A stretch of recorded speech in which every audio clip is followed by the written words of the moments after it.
Welcome to the September 11th, 2018 episode of Reactive Consciousness, our in-depth podcast about what happened this week in our lives. I'm your host, vysethebold, and this is... Lotus Prince.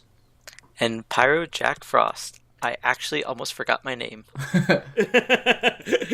It's not like exactly like you introduce yourself on the street as, oh, I'm PyroJackFrost. Yeah, maybe you heard of me. I'm kind of a big sure deal. About that? I wonder what Notch says, you know, like the Minecraft guy. Like, is he Notch or like, you know, just some, like, his real name, whatever that is. I assume he uses his real name. Yeah. Yeah, I'm assuming. He goes to like the In real supermarket. life. Oh, I'm Notch. He signs his credit card statements. He's one of the richest people in video games as it is. So Yeah. I think Minecraft is the number one selling game of all time now, right? So I wouldn't doubt it. yeah, it beat out The Sims 2, I think, was the last biggest one. Huh. But anyway, so here on Reactive this week, we have the OG3. We have a Vise, Lotus, and Pyro, and no friends actually. So That would be funny if I actually had friends. Aw. You just do this to keep up appearances. They have to. So a couple of things in classic gaming, in the classic gaming realm here, that I wanted to go over this week. Two big things that I saw was one of the big things that I've always kind of held me back a little bit from completely going in to flat screens for my classic game systems. So, like, a little holdover is that I love light gun games. Light gun games are amazing. Yeah. I love them. It's one of my favorite things to do in the arcade. I especially really love the PlayStation 1 and PlayStation 2 era ones. They're my favorite, the GunCon games. Time Crisis are my favorite, Yep. arcade games almost ever. Time Crisis they're 3 great. is like the gold standard. Yeah, And Time Crisis 4 is just ridiculous. Yeah, I still gotta play that. 5 is way better than 4. 5 is dumb as hell, and I love it. It's really good. Is it 4 the one where the last boss jumps up to this balcony and a bunch of your allies form a human pile that you can climb up to get to him? I'm gonna say believe yes that is because it, I played yeah. 1, 2, 3, and 5, and that didn't happen in those. So let's say yes. No, just 5 was ridiculous because you had that slow motion bullet time thing where you gotta shoot all the targets while it's going max pain bullet time. And the last instance of that in Time Crisis 5 is a guy standing right in front of you, and he shoots point blank all 6 bullets, and you have to react and shoot all 6 bullets out of the air. It's like nobody has reflexes that good. And I'm not going to spoil anything, not that Time Crisis is known for its story, let's say, but the last boss of 5 is kind of, I could see that coming, but it's still kind of funny. Yeah, I love all of those games, and I love some of the other games that were put out by Namco in that era as well. There's the Point Blank games are a lot of fun. They were a really good alternative to Mario Party, and if you ask me, they were better than Mario Party because you didn't have to deal with the stupid board game. You just played the games. And those were a ton of fun. I used to have 2 gun cons. I was one of the few people that I knew back then that had them. Had 2 at once. I also, I just love all of those games. And my favorite arcade light gun games are the Police Academy. Well, game, I should say. Police Academy. Yeah, that was a good Police one. Trainer, yeah. Police Trainer, yeah. Yeah, that was really good. Those were a lot of fun. Well, I better get at my point here. No, let's just keep talking about light gun games for the next half hour. There is a group of dedicated modders who made something called the Lightgunverter. So it's a universal light gun converter that works with almost every system that has traditional light guns. So NES, Master System, Saturn, PS1, PS2, Dreamcast, and arcade machines, and they'll probably add Genesis, I'm sure, eventually. But this is really exciting. So what it does is it takes composite feed from your system. This only works for if you have composite piping out of your system. So it's not going to work with, let's say, a Super NT. You would need to use an original Super Nintendo if you wanted to play this. But let me see here. You would need to use your composite out of your PS1 and PS2, but at least you have a solution. Now, it works with all of these systems by essentially it has a socket for each system that plugs into it. For player 1 and player 2, it has Ethernet ports in the box that's set up, and you put the controller adapter for each system into those things, depending on what system you're playing. Now, it works with the same technology that the Wii does, which is really cool. The way that it's supposed to work is that there are two ways that it can work. It of course uses the light positioning system of the Wii. So it uses either you can use your original guns with a kind of like a converter that you hook up to each gun, but it looks very awkward. Yeah. And also probably is going to be heavy and it doesn't look good. Or you could just use a Wii mode for each system, which I think is the way to go. I have no problem using a Wii mode for any of those systems, and it looks like a lot of fun. And it looks like a great solution. I mean, it's not perfect. It obviously, I'm sure somebody will mod it to be able to take RGB eventually, but it's a solution, and it's a universal one at that. So I think it's really cool that they went ahead and did this. Yeah, that really is a brilliant idea, because the old systems relied on your TV reading your light guns, but the Wii never cared about that. All it cared about was the Wii sensor bar. That's what had to do the reading, so it didn't matter what you were playing on. So the Wii already was the, at least as far as TVs are concerned, the universal solution. So applying a Wiimote to every other system is really a brilliant idea. I don't know if I would dive into this, because, I'm not dedicated enough to desire light guns. The only thing I think I would really want to use this for would be the original Time Crisis, because that game, as brilliant as it is unplayable with a controller. You cannot keep up. With the Wiimote, that'd be great.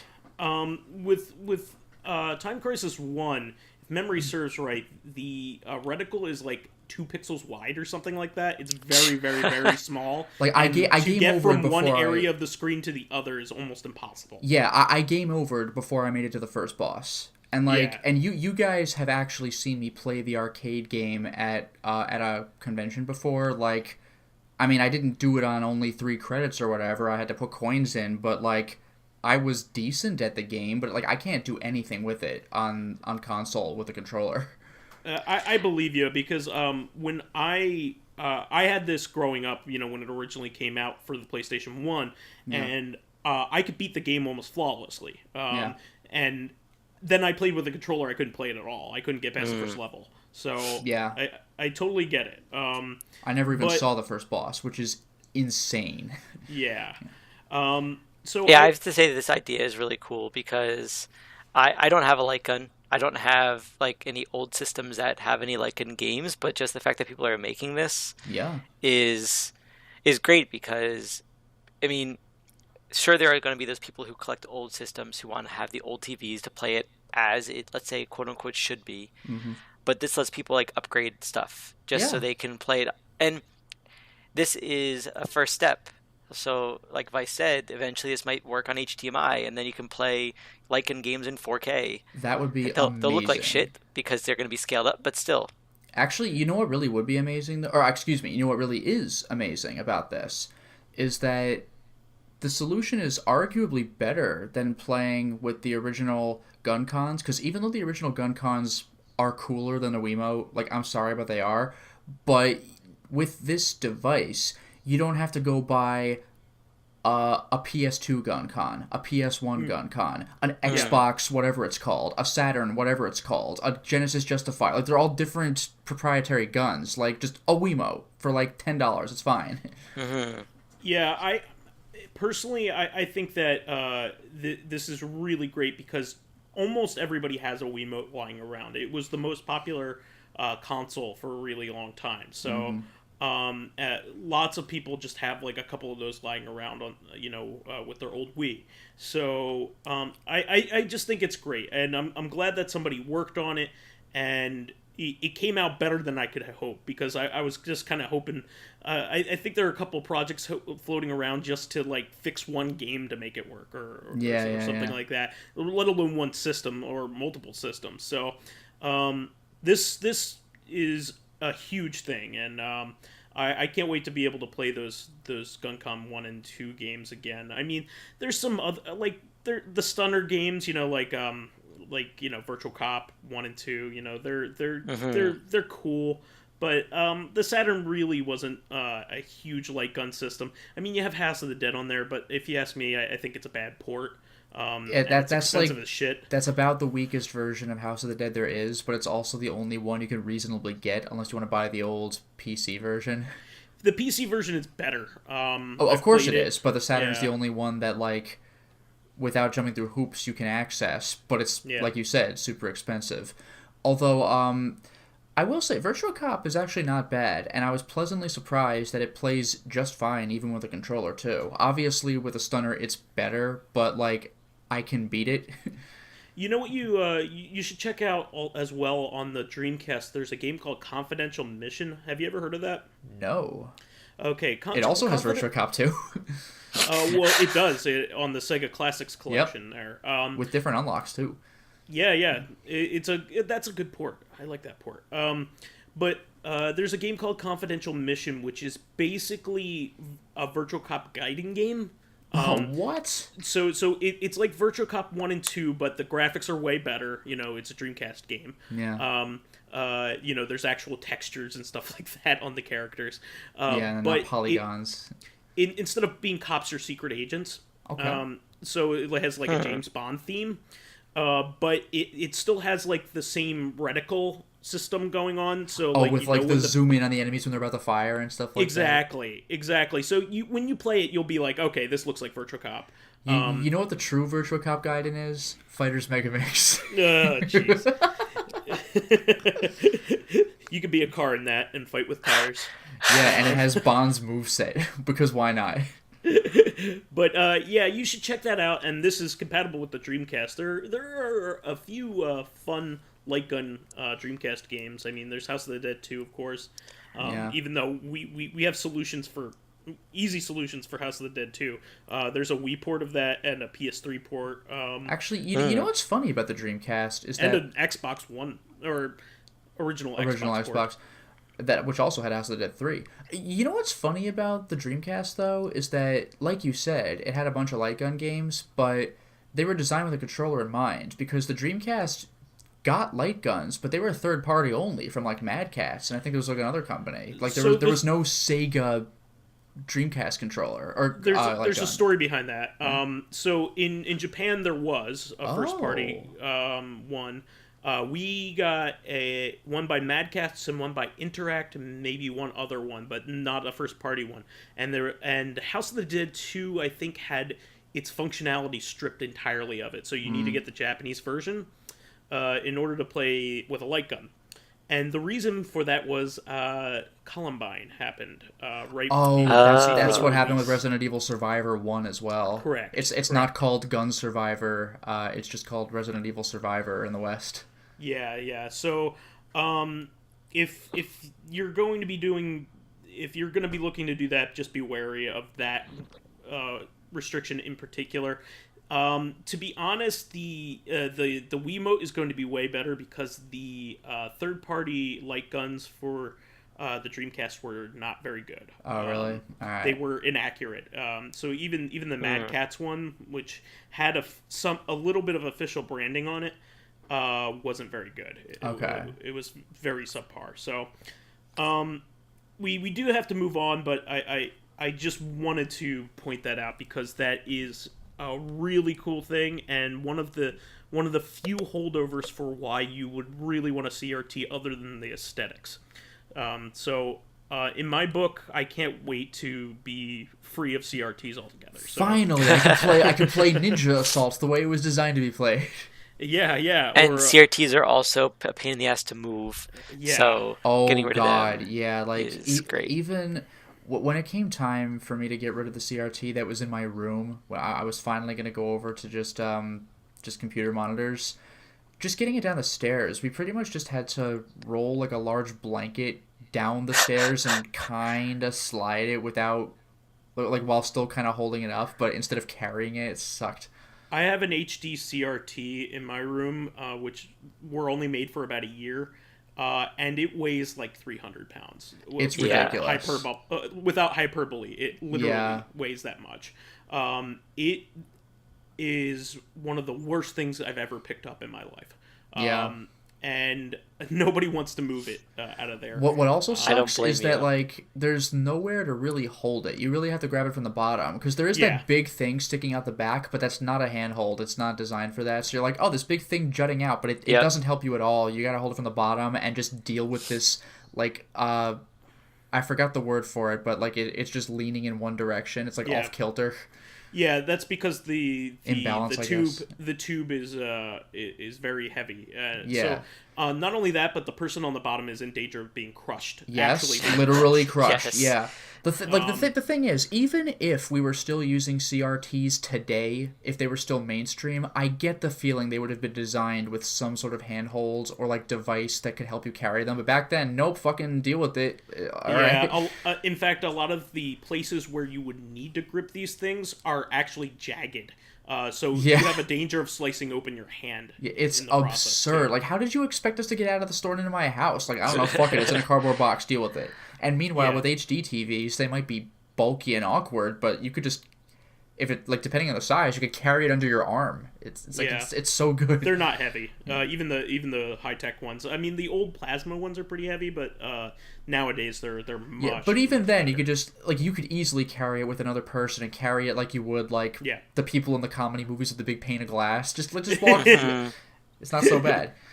So we have to move on to another bit of news here, which I thought was a really big surprise and something basically only I really care about. I'm one of the 15 people that care about this, but I mean, before you mention what it is, you might be the only person who cares about it. But when I looked at this, I'm like, this is pretty neat. Yeah. So the next thing is something called the VirtualTap by a guy named Furtek. So this is really awesome. So it is the first digital or video out mod for the Virtual Boy. He's designing it with RGB out and VGA out in mind. And this is really cool. It technically already has audio out, so he's not adding audio out to it, because it can use the headphone jack for that. This is really, really cool. So one of the biggest flaws, other than your eyes being gouged out. Yeah, I was gonna say color. One of the biggest flaws, other than physical damage by like headaches, but playing the game. Your eyes starting to bleed. Everything's red. One of the big things about the system is that it's a very antisocial system. It closes you off from the rest of the world while you're playing it. Yeah. And there's no real reason to do that other than maybe limitations. So not to mention even other people who are hanging out with you. Like, you can't do like a party where like, let's all play the Virtual Boy. Like, no one can see what you're doing as well. Like with even with like the original Wii U, you had the gamepad, but like you could see what's going on the big screen anyway. It's like fun for the whole family, you know? Well, there are a couple 2-player games on this system that you have to take turns with, but you literally cannot see what's going on with the other person until they take their head out of it. What would those games even be? Like chess? Bowling. Okay, because I was gonna say there's no way you could do anything like directly competitive. This was before like LAN, let's say, in a way that they didn't make it so you could hook multiple Virtual Boys up together to play multiplayer games. Yeah. So it did have a System Link port, but none of the games were made with it in mind. Yeah, Okay. because things like that, you can't expect someone to have. Yeah. Like the more accessories you have for your console, the less likely people are going to be to get them, just because if I'm spending, I mean, I don't know how much the Virtual Boy was, but just for instance, if I'm spending $300 on a PS4, I'm not going to necessarily buy the camera or all those sorts of things. So games aren't going to use them unless it's by first party, because they have the resources to do that anyway. Yeah, and not to mention that stuff was esoteric anyway. Like, did you really think that you and your friend were gonna have a Virtual Boy, and one of you had the link cable? It's like the Saturn and the Jaguar have link cables, but like, dude, come on, like really? Yeah, no, they were made for very specific edge cases, and I think most of the time those kind of System Link things were done because they could do it, not because they knew people were going to do it. Yeah, like the Game Boy Advance, they actually expected people to do it, and a lot of them did. Well, I have actually something to say about that. The original Game Boy, when it came out, came with Tetris and a link cable and headphones. Nice. So it came with the tools necessary to play that game two-player. The other person just needed another Game Boy, and they most likely had their own link cable as well. So that was a genius move. If you're going to make a system that has a link cable, like, include it with the system. That way people get use out of it. But or in the Saturn's case, I mean, this was Japan only, I think, but Virtua On, there were versions of the game in particular that came with a link cable. Because, like, you're not, like, how many games are you, like, you're not buying a Saturn with a freaking link cable. That's just a waste on the developer's part. But, like, if you're playing Virtua On, there's a chance you might actually want to do that, so at least the game that would use it comes with it. So anyway, the VirtualTap is really cool because not only does it do this, but it also gives you palette selections. So you don't have to play the game in black and red. You can play it in black and white, which is really cool. It was funny. Way better. It's like the Super Game Boy, then you can palette select. Yeah, there's a bunch of different ones. The webpage and looking at all the different palettes, I'm like, who would do anything other than black and white? Because the other ones look like shit. Yeah, it's just as bad as black and red. There's yellow and black, which would kill your eyes. Yeah. Green, cyan, blue, magenta. White on black, it looks pretty cool, and white inverted looks pretty cool too. White and black, and then black and white, basically. But all the other colors, I think, would, like, blue and black is really hard to see from looking at that image there. Yeah. But they would not do good for your eyes. Those color combinations, just black and white, would be the only one I think anyone would ever want to pick. So another thing that so there are two different versions. The SCART version and the VGA version are slightly different in that the VGA version actually has the full resolution. So I ended up going with that because I have an OSSC, an open source scan converter, and I think it'll work well with that. I actually emailed the guy to get on the waiting list for this. It's actually pretty cheap too. The kit's only like $50, which for something like this that he put a lot of work into, I think is very reasonable. Yeah. But he said that the timing should be good enough that most upscalers should be able to take it. He's designing it that way with that in mind. He's going to test it with a couple things, I think he said. So I'm excited about that. Yeah, speaking of, I was going to say I'd probably go with RGB myself, just because I do not have an OSSC. I have a FrameMeister, and the FrameMeister can take pretty much everything except for VGA. So it takes RGB, so that'll be fine. Yeah, I can't wait, because there are a couple... despite all the jokes about the system, there are a pretty high amount of good games on the system per bad game. Yeah, people don't really speak badly of the games themselves because they never played them because the system sucked. It was like the system itself was the gateway. When I had Nintendo Power and they would have a lot of the Virtual Boy games in there, a lot of them looked pretty cool, actually. I remember playing the Wario game. My cousins had it. It was pretty sweet.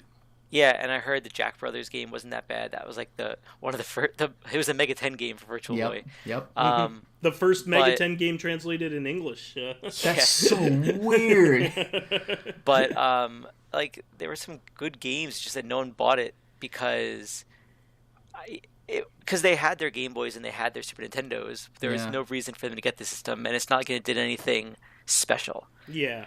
No, it was more just right. Nintendo being Nintendo and trying something new. It had a sort of faux 3D thing, like you could do a foreground background thing, but like with all the negatives that came with that system, it just wasn't enough. Yeah, so I'll list a few games that you're going to want to play for this. So there's Vertical Force, which is kind of like a shmup made by Hudson, who made the Star Soldier games. It's a good game that uses a background, foreground mechanic.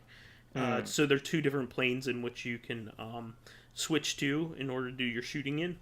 There's the Wario Land game, of course. Mario Clash, which is a lot of fun. So unlike being based off of... so Wario Land is a unique Wario game, I should say. Yeah. It was the first Wario game to come out after Mario Land 3, Wario Land 1. So this is like the game in between Wario Land and Wario Land 2.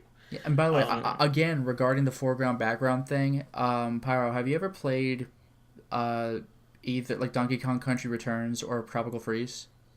Yeah. Okay, you know those levels where you can go into barrels that shoot you into the foreground or the background, and if you're in the background, you're smaller, but just moving around. Like that's like, picture that. That's like a much better version of what the Wario game does. You can kind of go back and forth. It's pretty cool. Yeah. Yeah, so a lot of other games have used that and have cited this Wario Land as an inspiration. Mutant Mudds is another one that's like that. So let's see what else is on here. There's a game called Teleroboxer, which is a lot of fun, kind of like a Punch-Out kind of game. I've heard of that. There's Galactic Pinball, which is a great pinball game, really good pinball game. And Mario Clash, I was going to explain, is based off of the original Mario Brothers rather than Super Mario Brothers. So it has a mechanic where you knock over the enemies and throw them at each other in the background and foreground. It's an arcade style game. It's a lot of fun. That's almost that's like almost a foreground background version of Super Mario Brothers 2 then, where you like pick them up and chuck them. More like the original Mario Brothers arcade game. If you watched it in action, you'd be like, okay, I get what you mean by that. Okay. Those are just a smattering of the games on that system that are worth playing, but there's a great handful that shouldn't be missed, for sure. Now, let's see what else we have here.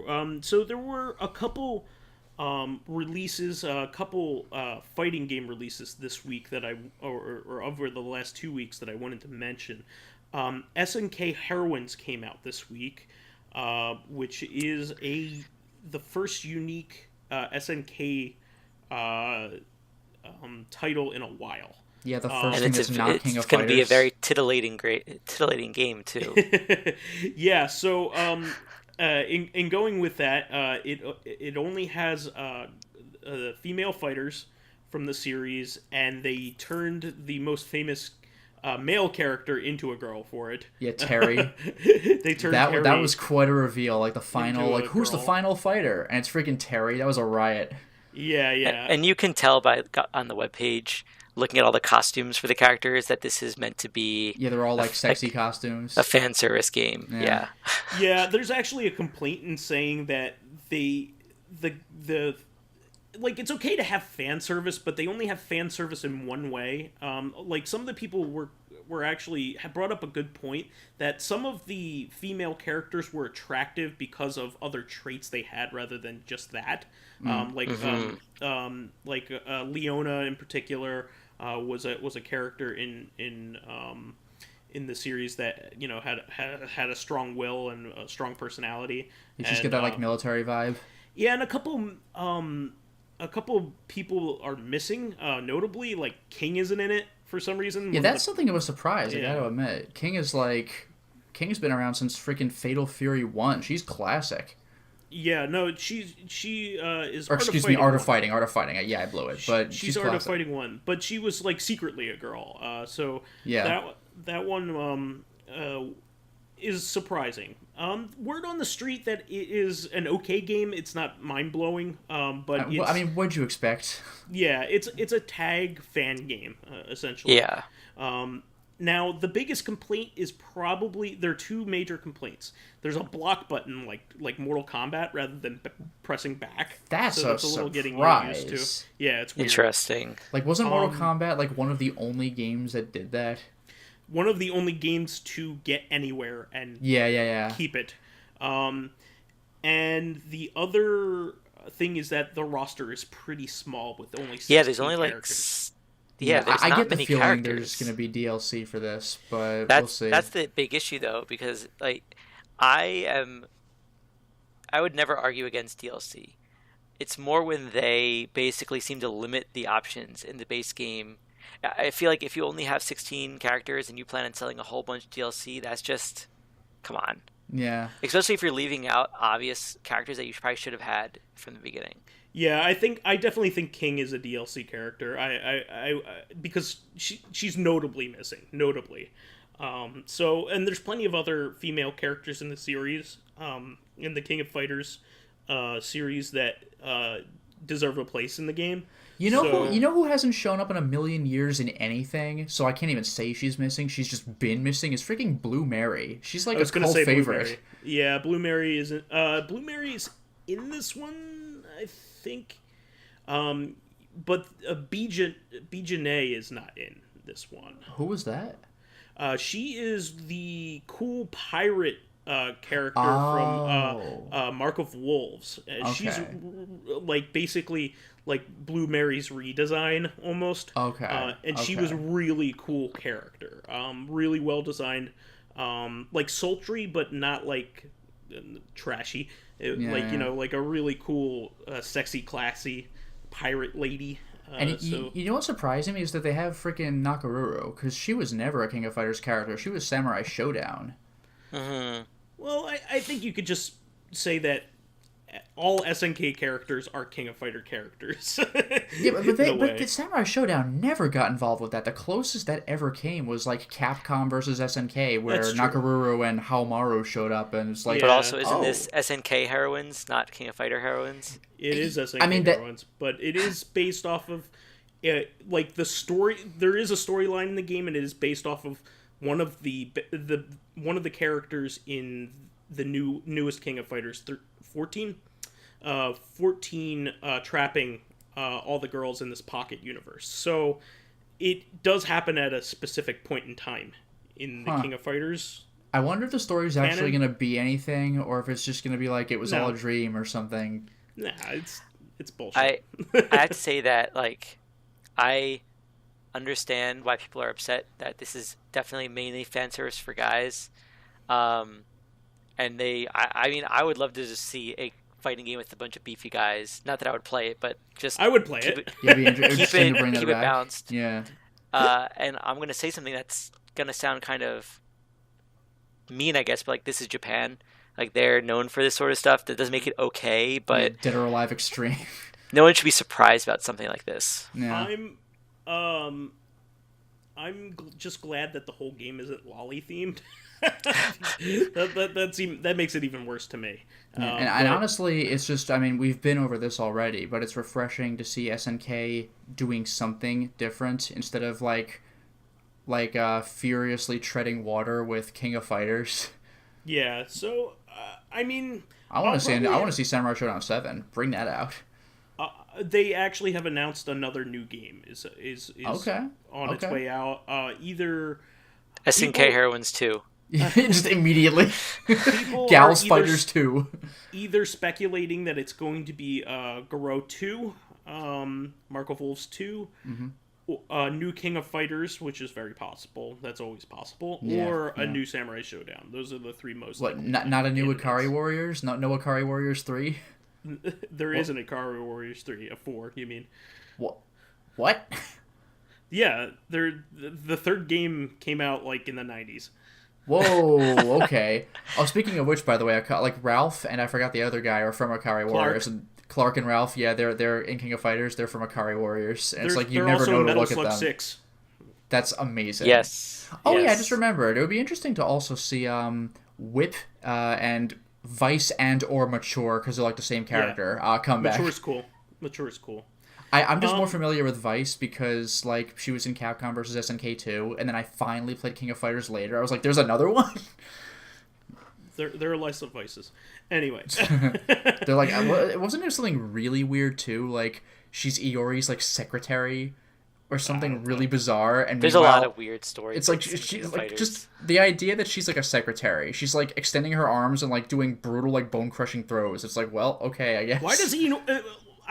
Here's the big yeah. What does a guy like Iori need a secretary? Yeah, well, he's not what like a appointments businessman. does he need to keep? I need to kick this guy's ass. Like yeah, like that's the thing. Like in Tekken, Heihachi and Kazuya, I can see them having secretaries. They're running a business, but Iori's just like, I gotta kill Kyo and use the power of the Orochi. Like, what do you need a secretary for?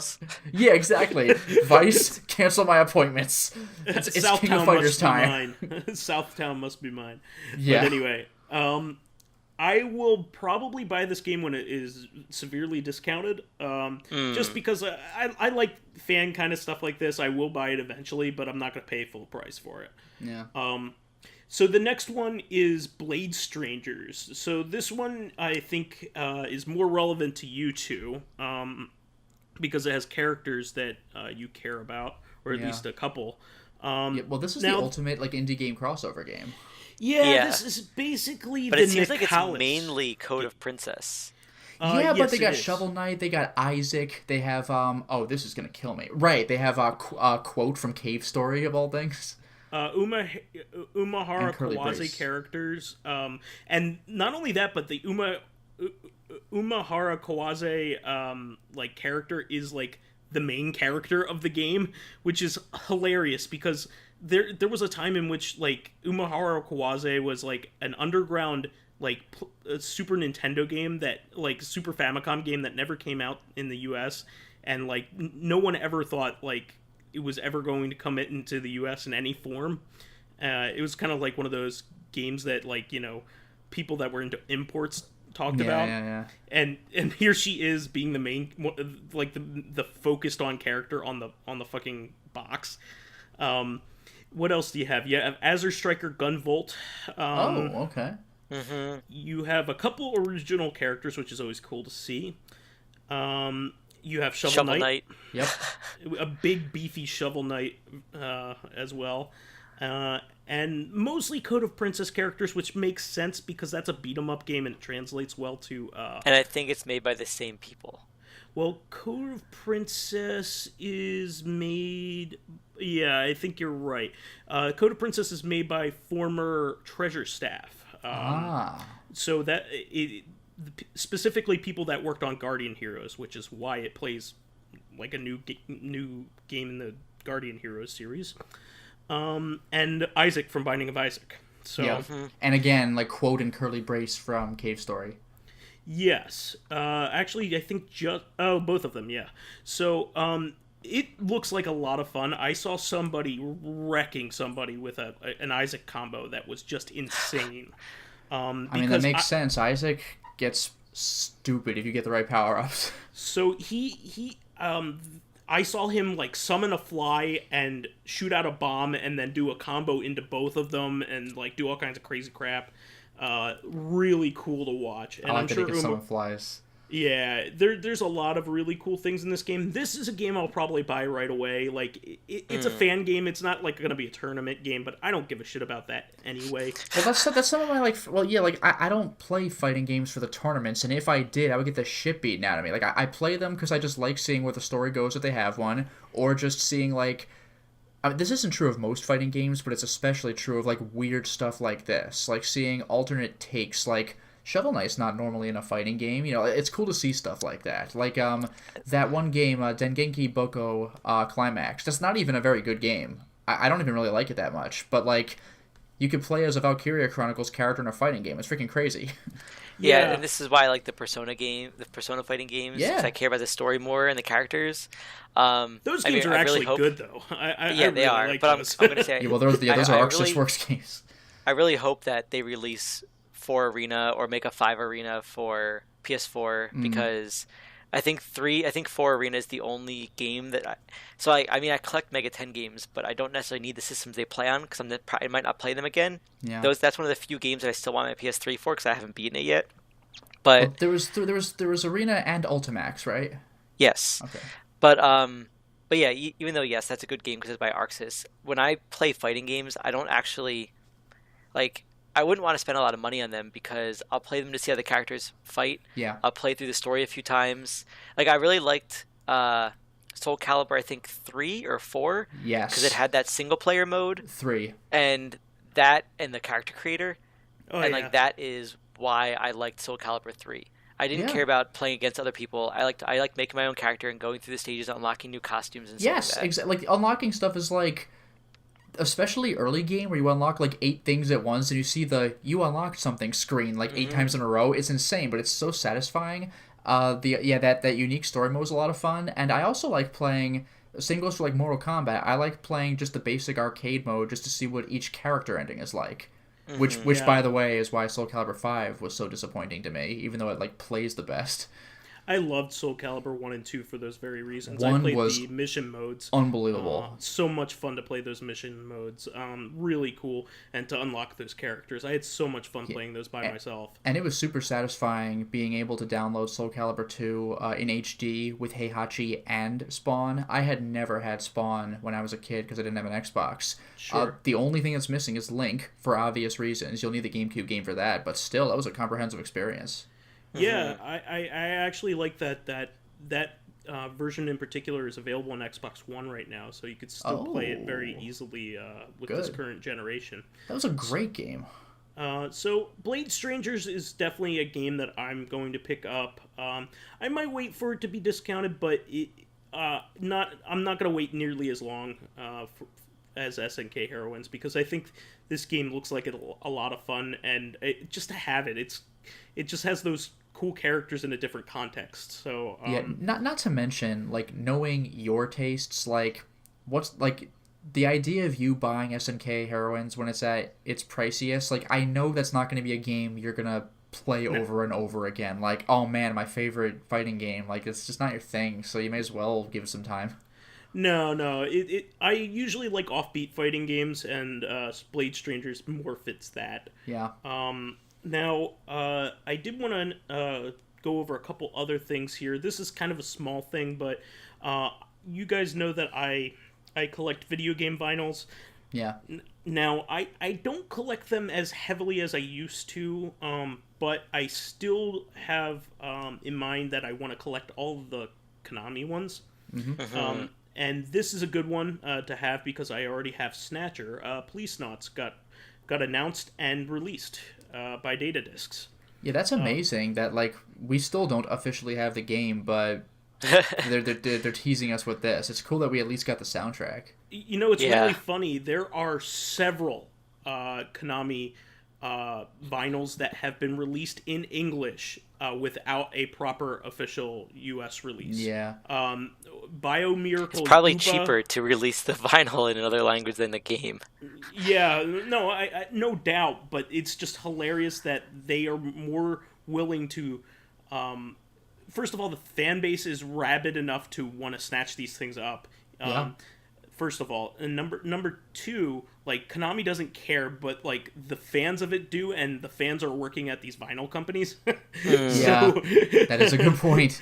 So you have something like Snatcher that hasn't been released in English since its very inception. Yeah, what was it, 1994 or 5 or something? Yeah, exactly. And then you have Policenauts that only ever got a fan translation. Yeah. But it's really cool. There's a lot of supplemental material. It comes with a lot of artwork. I'm a big fan of Policenauts. It's not as good as Snatcher, but it's still really good. Oh, one thing to give a shout out for it, by the way. This actually, I'm one of the few people this does not apply to, because I played Metal Gear Solid Twin Snakes. I didn't play OG Metal Gear Solid 1, But you know when you turn on Metal Gear Solid 1, you hear that little jingle that like do. Yeah, like Policenauts has that's actually a song. Like Policenauts has the full version of that. It's its opening theme, and it's super good. Yeah, That's pretty cool. It keeps going. Yeah. Yeah. It's really good. That released with a... I hardly ever get their limited. They usually release 3 different variants of their soundtracks. When the Data Discs does it, they usually do like a splash one. Yeah. They do an offbeat color and a classic black. Oh, you're talking about the actual vinyl itself, not correct. the album. Okay, yeah. Correct. So the splash one looked really cool. It was black and white, with white being the dominant color and a splash of black. But I wasn't able to be quick enough. It sold out in 10 minutes. Yeah. Jeez. You know, honestly, I would have expected a splash of white instead, like that that silver liquid that's not blood in. Yeah. But it's still I got a white one, the white vinyl, so I'm still pretty happy with it, solid white. So I'm excited for that to come. That's of course a pre-release. Now I wanted to follow up on this story because I mentioned it before. Now, a few weeks back, I was talking about the removal of the Bally Williams Pinball tables from Pinball Arcade, which is a huge loss to them. Huge loss, because essentially all they have right now are Stern tables, and Gottlieb tables, and any other company that was associated. So there's like a weird lineage with pinball. In particular with Stern, it went Stern and then became Data East Pinball, and then it became Sega Pinball, and then it became Stern again. They're currently Stern. So a lot of current, pretty much the most predominant pinball machines that you see coming out based off movies and stuff, they're all Stern ones. So that's cool. You have the ability to have like the newer licenses on it. But what made that thing so cool was that they had actually gone back and added the Bally Williams tables and gotten through the legal hoops in order to get those done, like by getting likeness rights and stuff like that. I mean, they have They had a Terminator 2 table where they had to get Arnold's likeness rights. That's crazy. Wow. They got all the likeness rights for everybody in the Addams family besides Christopher Lloyd for some reason. All right. Everybody else agreed. You know, the estate of Raul Julia, Angelica Houston, who's a way bigger actress than Christopher Lloyd is. You know, just like, you know, stuff like that. But they got through all of those legal loopholes and those are like the best pinball tables of all time, if you ask me. And they lost the rights. So people were wondering what the hell was going to happen. Like, was Bally Williams going to make their own game? Were they snatched up by another company? What was going on? So probably the least obvious thing was that Pinball FX, Zen Studios Pinball FX picked them up. Now, why this is less obvious is because they deal in tables that they exist in the digital space. They've never been real tables before. So it's a simulation, but it's not like all their tables are tables that are based off of current properties, and they're designed like a real, like, you know, like a pinball table, but they've never been based off of anything physical. And a lot of times those tables do things that a pinball table could not. So it would be impossible to do a lot of the stuff they do. But what's really cool is all of them, like almost all of their tables are based off of current and past properties. Like they have a universal table set where you can it has Back to the Future and Jaws in it, and E.T.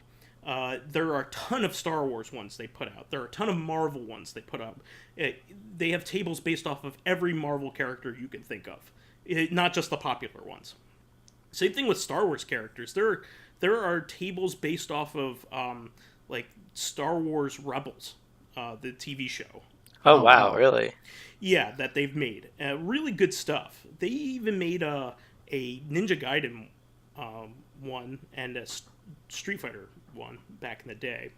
So it was really a surprise to hear that they had gotten the rights, because they're the other big pinball app that was competing with them, but they were kind of competing in a different space. So this is huge news, and Zen has always been much better at community relations than Farsight. Farsight always had angry customers and broken promises and late releases and things like that, broken promises and stuff like that. And they were very bad at communicating. They made their customers mad all the time. If you ever go into one of their Facebook posts, it's always people complaining about stuff they didn't follow through on. It's rough. And they never address it. So I think that's a big part of why Bally Williams left them. And so Zen has always had great customer relations. Some people have said that their physics aren't as realistic, but I don't think they needed to be, because they made tables that didn't exist. All right, they were tables that didn't need realistic physics. They just needed to play well and needed to flow well. They have put out a beta on the Steam version of Pinball FX3 to tighten up the physics, and they're taking the feedback very seriously. So it looks like it's going to be good. The first 3 tables are going to be released pretty soon. So I'm excited. I mean, I'm going to be double dipping, of course, because I own all of the Bally Williams tables because I bought them all in Pinball Arcade. But I may just buy all of these on my Switch so I can have them portably, which I don't have access to them currently. That's a good space for them. The only other thing that I wanted to mention was that Spider-Man came out, and things seem good. I heard it's a really they good put game. a lot of effort into that game. Yeah. Like, I saw an amazing Twitter post that showed that it looks like about every line, like when you talk on the phone, when somebody calls you when you're in the middle of a mission or whatever, it sounds like they did 2 takes of like every line Peter says, depending on whether you're just chilling or whether you're in the process of swinging. So you have a more like, hi, like, what's going on? Like a more like exerted voice when you're in the process of swinging, and when you That's land, awesome. like it goes back to the relaxed, like, hey. So like somebody actually played 2 or 3 clips back to back, the same exact lines, but delivered very differently depending on whether you were exerting yourself or not. That's such a fine level of detail. I love it. Another thing I heard that sounds pretty funny is, even though it's an open world game, time doesn't pass like normal. Good. It only passes during story sequences. Very good. But they actually call out the fact that he just has been going through It's a multiple days. long-ass Apparently, like 3 days have passed, and then you see him going back to his room, and he's like, "Oh God, I'm exhausted. I haven't slept for 3 days." That's like, pretty good. That's what Peter Parker does. At night, he's fighting bad guys, and during the day, he has a job. Yeah, that's true. And apparently you have to follow up on your job in this game, which is pretty cool. Some of the missions are your everyday job related stuff, which is pretty cool. I also hear that so up until this game, probably the gold standard for Spider-Man games and also superhero games in general was Spider-Man 2. Yeah, on like the GameCube and PS2, I think. GameCube, PS2, and original Xbox. Original Xbox. And that was part in due to how good the web slinging was in that. Yeah. So it really, in that game, you had to connect. Your That's webs right. had to connect with something. Yeah, in Spider-Man 1, you webbed off of, like, I don't know, the sky. Like, Yeah. you were just kind of, like, whatever. But yeah, Spider-Man 2, you could actually hook up the poles, you could shoot walls and launch yourself toward them. Like, you couldn't even attempt to do that in Spider-Man 1.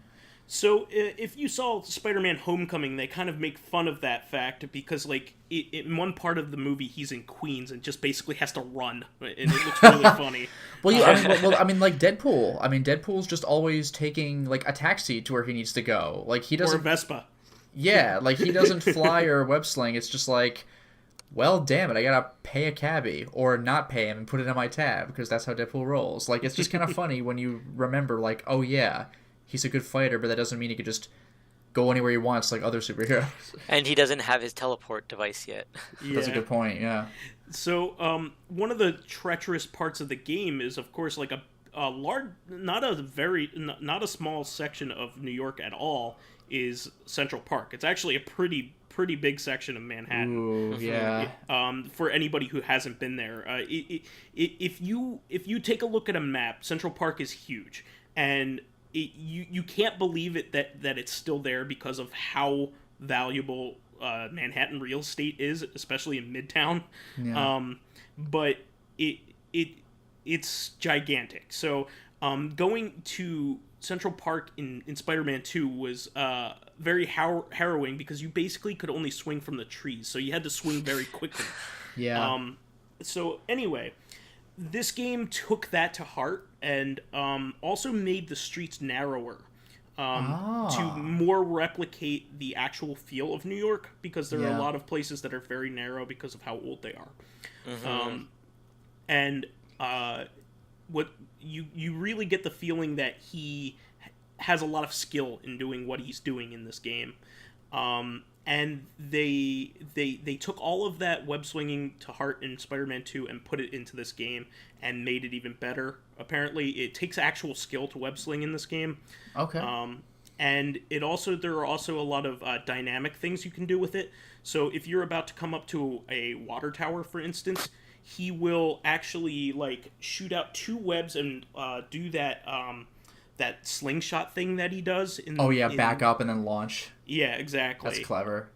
So he'll just do that seamlessly as well. So nice. Some really Another cool thing stuff. I heard about this game is like the combat system is similar to the Arkham Asylum games. Yeah, my brother told me that but it's really today, cool because they utilize his spider sense.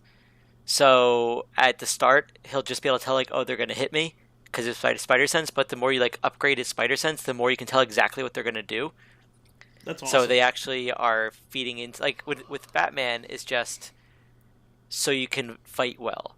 Like there's no reason why Batman would know what the opponents are going to do like that. But in Spider-Man, it like completely makes sense, and they work with that. That's really good.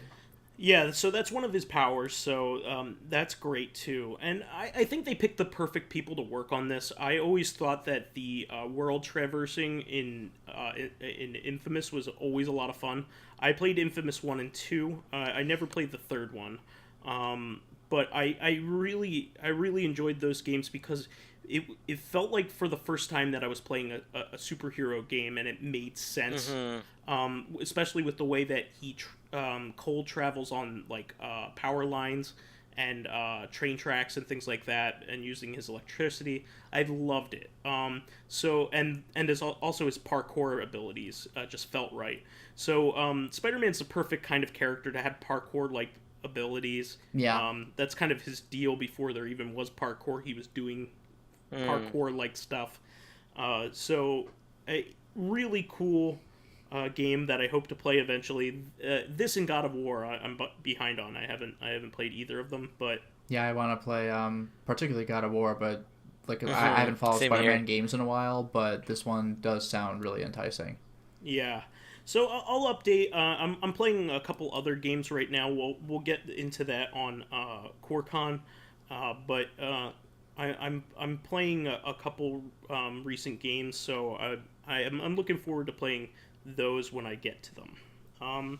Any other mentions, guys, before we wrap up for tonight? Just one little thing. Sure. Regarding Spider-Man 2 versus the new Spider-Man game.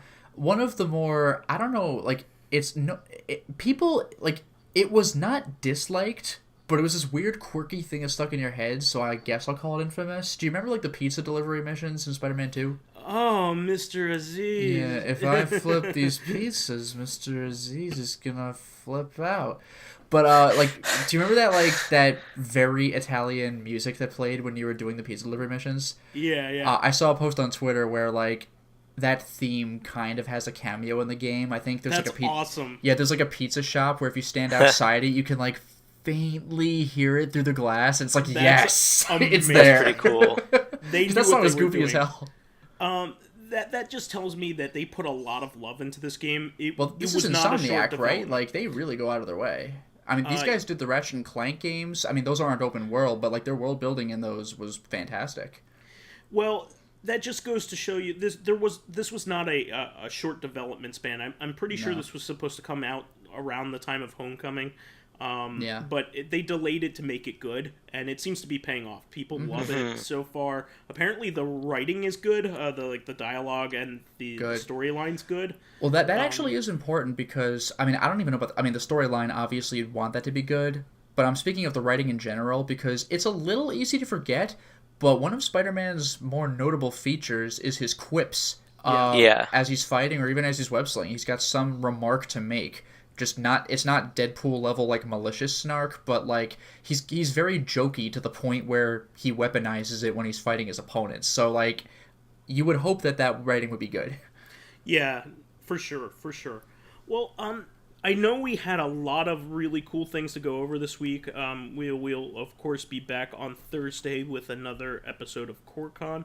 I particularly loved a lot of these things, so we'll keep up with the retro news here because I think we're hitting a nice stride with that. That's the show for this week. Please remember to subscribe to the Corrective Consciousness YouTube and SoundCloud pages. While there, give us thumbs up, likes, and 5-star ratings on iTunes. And while we have everybody's attention, we're going to also be starting our own Reactive Consciousness YouTube channel. No, we're not doing that. Yeah, I was like, wait, what? We're going to segment our community one more time. It helps promote and spread awareness of the show, and any bit of encouragement helps keep the show going. You can also catch us on Thursday on our sister podcast, Corrective Consciousness, the podcast where we explore the inanity of pop culture. Pyro and Lotus just shat themselves. Finally, you can friend me as vysethebold on Steam, PSN, Xbox Live, and Twitter, and Battle.net, and Switch, and all that happy crap. You can follow me on my YouTube channel, Lotus Prince. You can hit me up on Twitter at Lotus Prince. And finally, if you're interested in seeing my videos early, getting in on exclusive live streams, seeing my videos early, I already said that, getting in on exclusive live streams. Man, I really threw you guys off. I blew it, yeah. Selecting upcoming Games Arena Let's Play. Or finally, if you're interested in chatting with me or other patrons on Discord, then perhaps consider swinging by my Patreon account, which can be found at patreon.com/LotusPrince. It's like Lotus has one of those pictures of that guy like sweating, about to press a button. Start new YouTube channel. And I am PyroJackFrost. If you were wondering why you haven't heard any of my lines throughout this whole podcast, because it's on my own YouTube channel. You gotta like sync the various videos together, like open all three videos of our tracks. You gotta go to both channels and start the video at the same time if you want to hear me actually talking to you guys. He's actually going to be on the Zune Marketplace. That's the only place where you can get PyroJackFrost all the time. It's exclusive to Zune, yeah. But you can unexclusively find me on not YouTube, on Xbox Live, Battle.net, PSN, and the likes, whether or not I'm on the podcast. All right, everybody. We'll see everybody on Thursday. Until next time, everyone. Bye, everybody.